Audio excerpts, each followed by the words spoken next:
What's up, guys? I'm going to be doing a book review called Second Chance by Robert Kiyosaki. And Robert Kiyosaki also wrote Rich Dad Poor Dad. This is kind of like the sequel, I guess.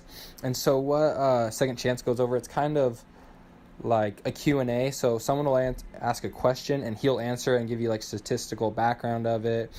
And he also talks about like when the next crash will happen. I mean, he predicts it. No one will really ever know. And what you need to know for the future and the present and the past. And he says you need to study the past to predict the future. I mean, no one can predict the future, but that's the best way to predict the future. And if you have read this book, you could pretty much just say that it's also like Rich Dad Poor Dad. If you read Rich Dad Poor Dad, I would not recommend you read this book because it's pretty much just a main summary of Rich Dad Poor Dad.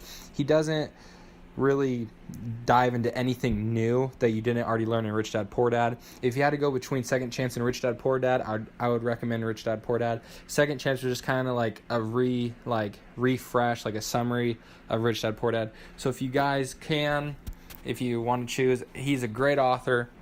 I would just recommend reading Rich Dad Poor Dad over Second Chance, even though he does dive into some stuff new, but overall, it wasn't worth it to me since I've read both of the books, Rich Dad Poor Dad and Second Chance. It wasn't worth it to go back into this.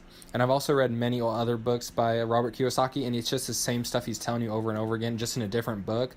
And that kind of gets boring for me, as if he only knows so much, and so he can't really tell me anything new. So he has a lot of other books out there. I just choose not to read them because I'd just be wasting my time. So if you guys have read any books by Robert Kiyosaki, I would just recommend reading the one because he doesn't really tell you anything different from the first one or the second one.